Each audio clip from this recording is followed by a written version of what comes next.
پشاور میں national high وے authority کے ملازمین نے وفاقی حکومت کے خلاف چمکنی موڑ پر NHA آفس کے سامنے دوسرے روز بھی احتجاجی مظاہرہ کیا۔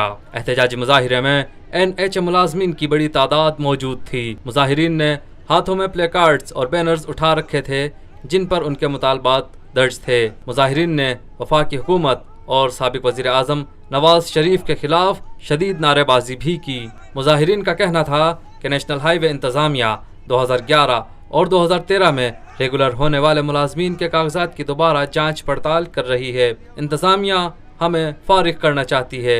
جب تک ہمارے مطالبات تسلیم نہیں کیے جاتے احتجاج جاری رہے گا۔ اگر ہمارے مطالبات تسلیم نہ کیے گئے تو ہم قومی اسمبلی کے سامنے احتجاج کریں گے۔ اس موقع پر NHA کے ملازم جبران اقبال نے ذرائع ابلاغ عامہ کے نمائندے سے گفتگو کرتے ہوئے کہا، سب کو نکالا جا رہا ہے، تھرو آؤٹ پاکستان نکالا جا رہا ہے۔ اس میں 2900 ملازمین جو ہیں وہ ڈائریکٹلی NHA کے افیکٹ ہوں گے اور اس کو پریسیڈنٹ بنا کے باقی ڈپارٹمنٹ کے چیئرمینز جو ہیں وہ 1.5 لاکھ تک اور امپلائیز کو نکال دیں گے۔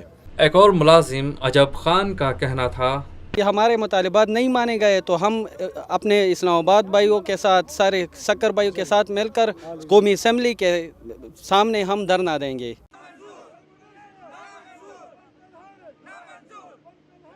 پاکستان میں پہلی مرتبہ حالات حاضرہ کے مختصر مگر جامع پروگرامز، خبروں، تبصروں کے علاوہ دیگر سماجی، تجارتی، ثقافتی، تفریحی، معلوماتی، مذہبی، تعلیمی، صحت اور بچوں کے پروگرامز صرف TNN TV پر۔